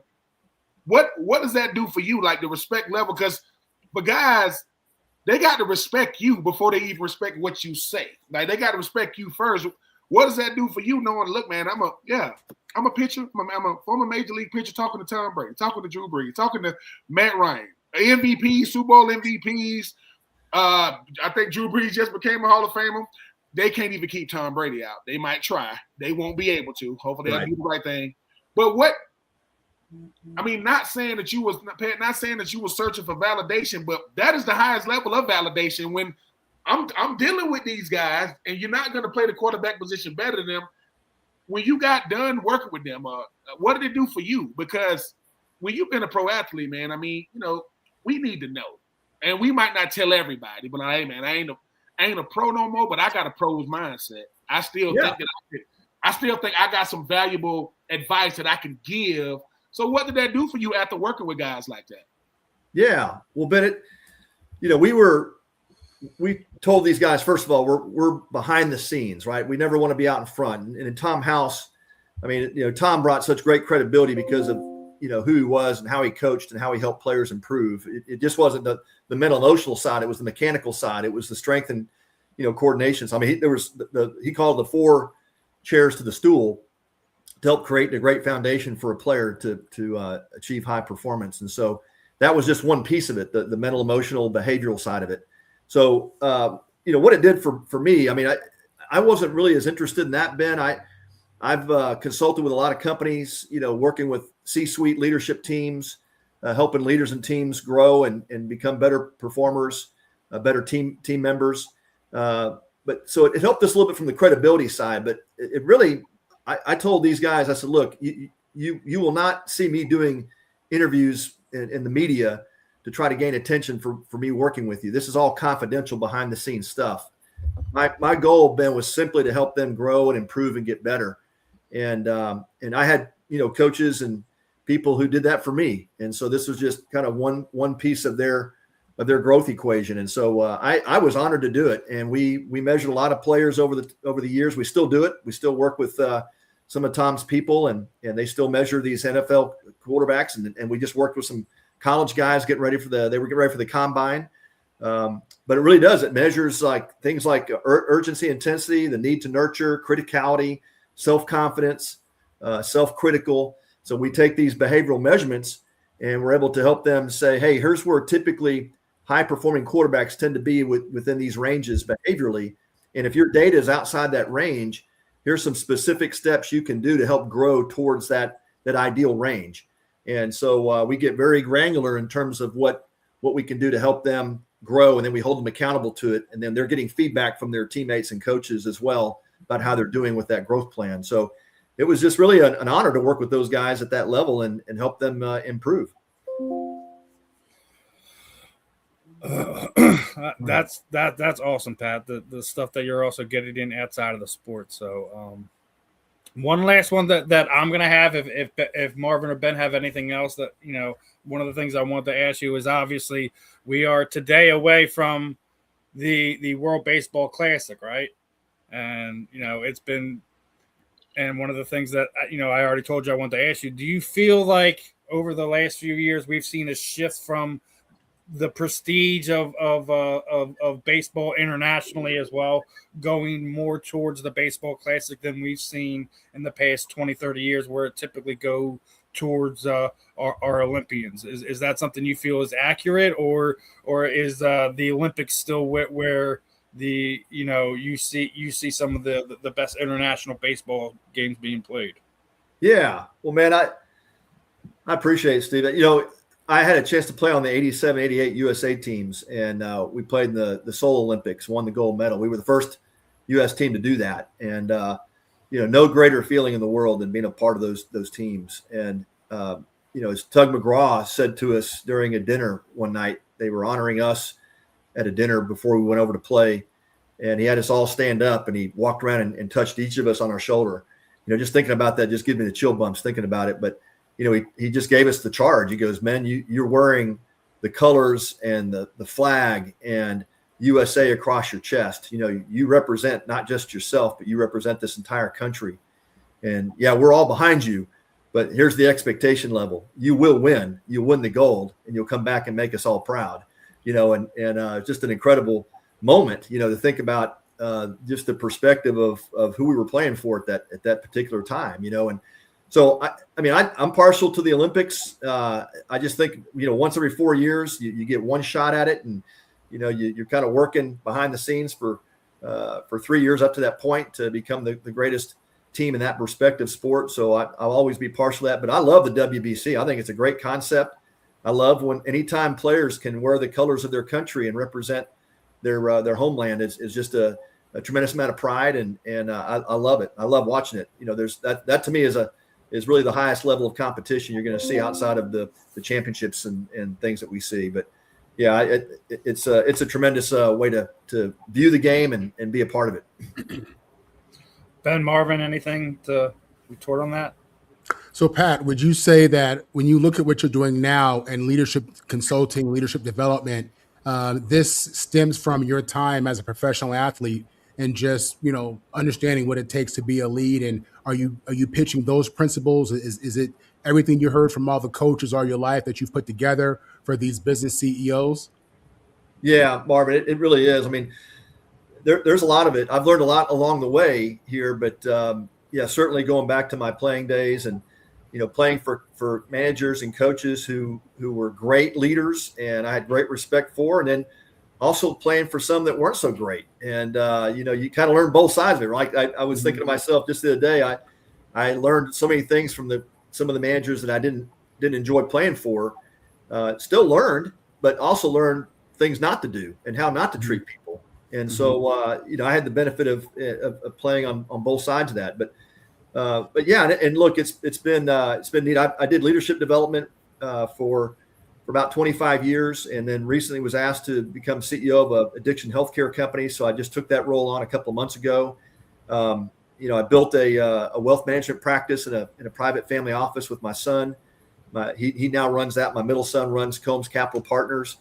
And so, yeah, Marvin, what it translated to was me being able to utilize those skills and competencies to help others. And I think ultimately that's been kind of the definition of my life. I've just loved serving other leaders and teams and helping them to grow. And then now I've been asked to take over this healthcare company, and it's just a blessing, man. It's awesome that, I think every day how God chose me for these particular assignments, and I've just been like open hands. It's like, okay, Lord, just use me wherever you need me, put me where you need me. And I'm just going to love people, serve them, obviously set up standards of excellence, hold them accountable, because when we do that, we all succeed and everybody wins. So yeah, I've just been, I think, one of the most blessed men on the planet.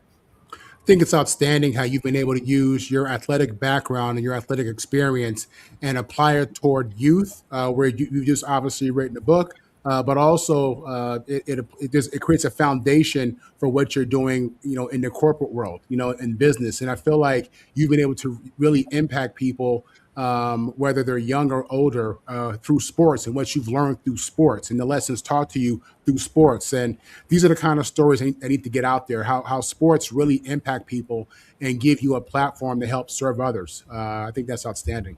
Yeah, thank you, Marvin. I appreciate that. My wife thinks I need medication for all the stuff I'm involved in, but I told her we can work on that too. But no, it's I do have a little bit of ADD, but ultimately it is, Marvin. It's just about. But that helps you detail on some of these things better. People think that's a bad thing. There you go, man. Yeah, I've just learned a ton, man. I consider myself a lifetime learner. I just want to grow and improve and get better every day, and then surround myself with great people that we can work with. Well, with that being said, Pat, I mean, you being a Texas man, Matthew McConaughey, he wins Best Actor for, I think it was Dallas Buyers Club. I think he won his Oscar. And in his Oscar speech, he said something that he said, as a man gets older, he needs three things: something to look up to, something to look forward to, and something to chase. What is Pat looking up to? What are you looking forward to? And what are you chasing, sir? Oh, man. Great one, Ben. Well, right now, at the moment, my head's down in this business of addiction healthcare. And, man, I got to tell you, being able to serve our country in this way that, we've got it's an epidemic of addiction. And we're trying to solve it. We're trying to bring solutions to that. These communities, we're in Alabama, Mississippi, Tennessee, and Iowa, and we're looking to expand the business, but we've got to get some things fixed internally before we can do that. I stepped into a role. It's a friend of mine who started the company called Pathway Healthcare, and unfortunately, his wife got breast cancer. He had to step away, and now he's asked me to step into that role. So we're really good at what we do. We have a chief medical officer, Dr. Stephen Taylor, who was he was a CMO for the MBA for 15 years. Just a dear guy. Has built a process and a system that solves most addiction issues, and so we're just attacking it, man. That's what I'm looking forward to, is making just a bigger impact on our country in this way to help serve these communities that need these services. And what are you chasing? What am I chasing? Well, every day I chase a closer relationship with God. That's what I chase. I'm so thankful for my family. Chasing being a better grandparent, a better husband, better dad. God's taking care of us financially, so I don't chase money. I'm really chasing how do we better help the people that need our help. That's what I'm chasing. Well, I will say, Pat, I mean, I have a nonprofit called the Uncommon Crew, where I mentor boys ages 12 through 18, where most of them have never met their father. And then one thing we always tell them, they say the greatest thing a man can do is to have a son, and his son want to be just like him. That's and just listening to you, your son did not only chase you to be a major leaguer. You told him. You also just said that, man, they running the family business. You are doing it, sir. I'm telling you right now, from a man who understands what men do, and this is taking nothing away from the ladies, because we do love them.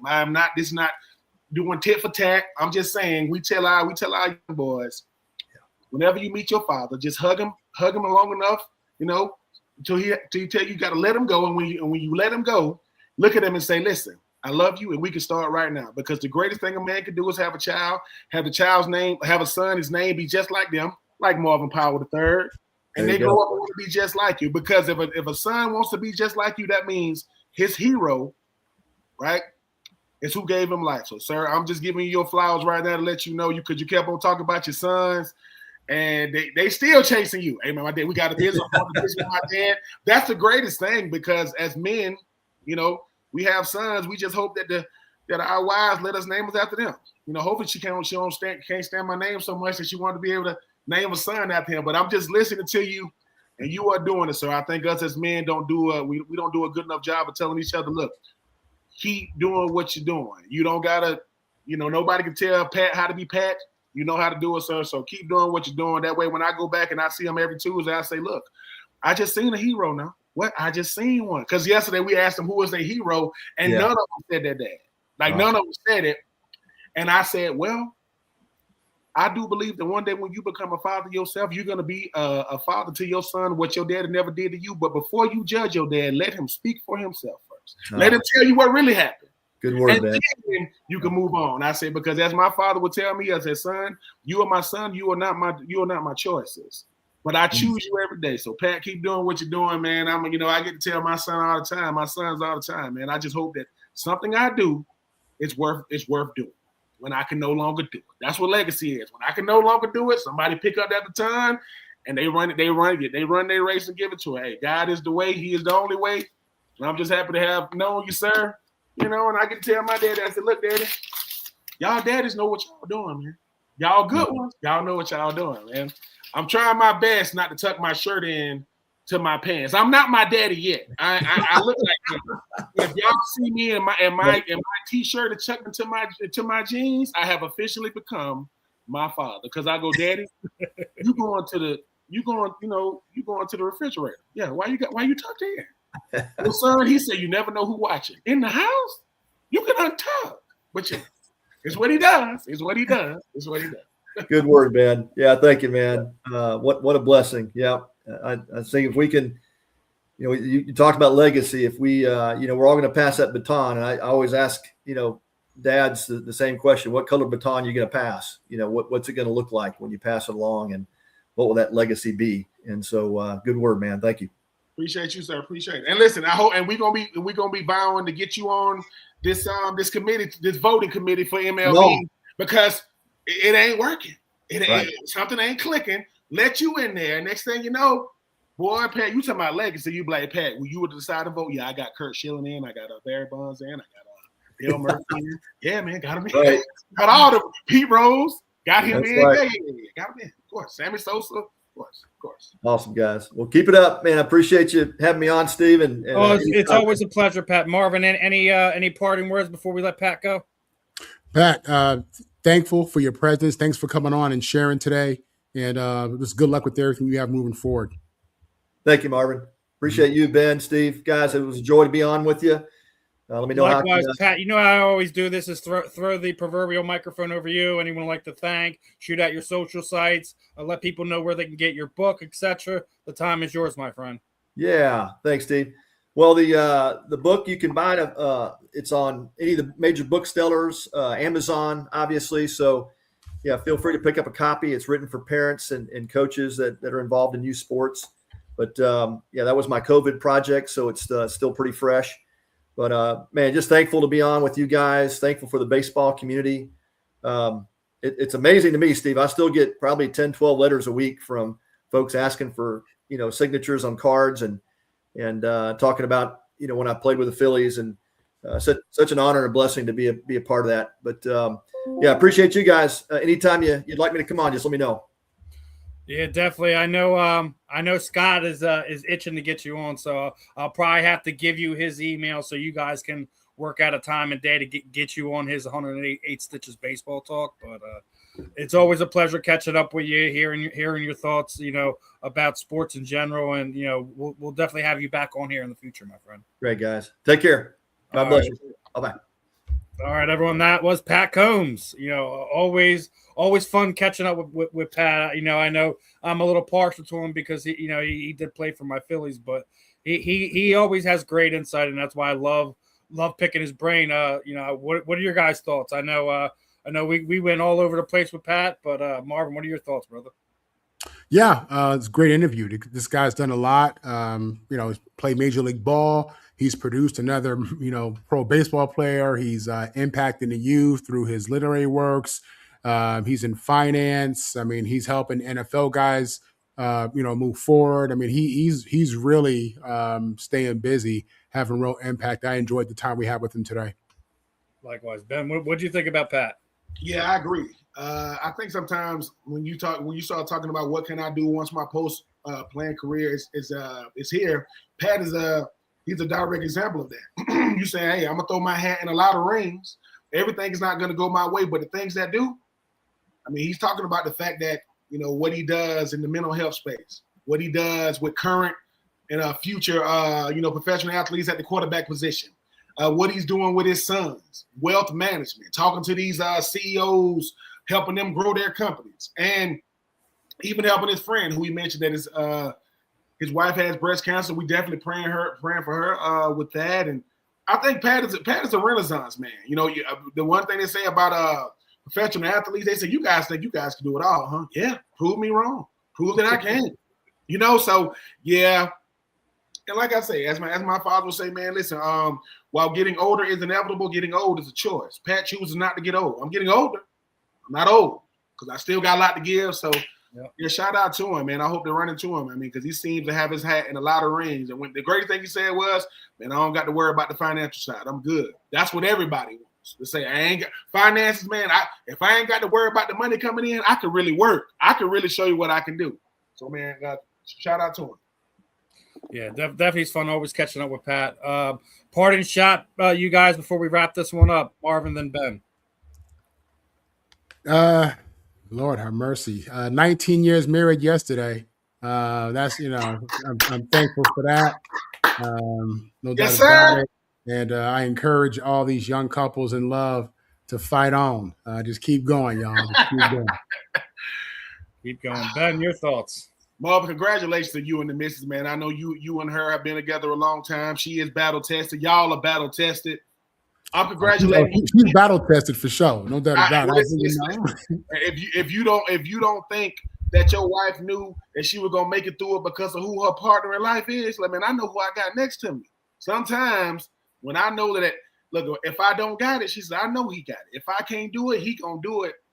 That's how you know, man, y'all. So congratulations to that. I think we need to celebrate that like we celebrate everything else. Hey, man, look, you almost 2 decades, marriage. That should come with a check. That should come with some type of cruise or something, because that's what we don't do enough. We don't celebrate. Hey, that man said, I chose this woman to walk through life with. So, between you, your wife and my wife, man, we talking about 22 years, man. We doing it. We doing it together. But y'all got the both of it. We got 3, y'all got. But it's always a pleasure being on here with Stephen, you, and Marvin, man. I think for me, I wish this for most men, not just former athletes, to have something that is genuinely you, and you just talking your talk a little bit. Yeah, we gonna say stuff that you ain't gonna like, but keep listening, man. Yeah, I'm gonna say stuff you don't agree with.